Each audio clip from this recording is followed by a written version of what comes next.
what was some of the work you did in the United States once you moved?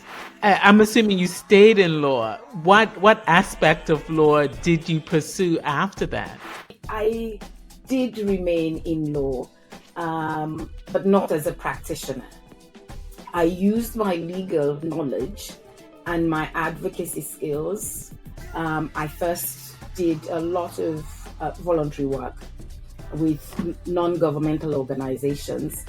I had a lot of experience with the conflict at home, and the peace process, the activism, how women came together to bring about peace. So I had that knowledge, and when I came to my organization in the US and said, listen, I'd like to volunteer and to inform the public, the international community, about what women did and how successful we were, they embraced everything. And so I became part of the Women's International League for Peace and Freedom in New York and worked on women, peace and security issues in consultative status with the United Nations.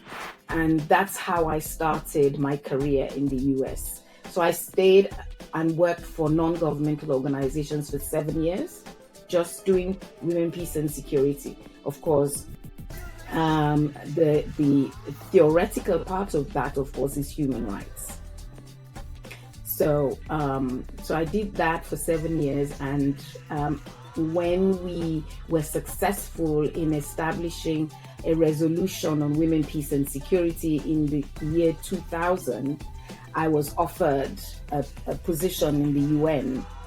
I had, of course, spoken about the war in Sierra Leone. I had been one of the 12 people who addressed the Security Council in an area formula, which is one of the ways you try to convince and advocate on your thematic issue with the Security Council member states.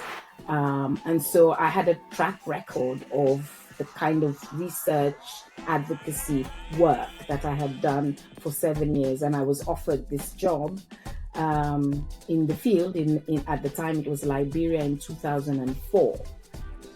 So that's how I survived, as it were, without actually restudying law in America and practicing law in America.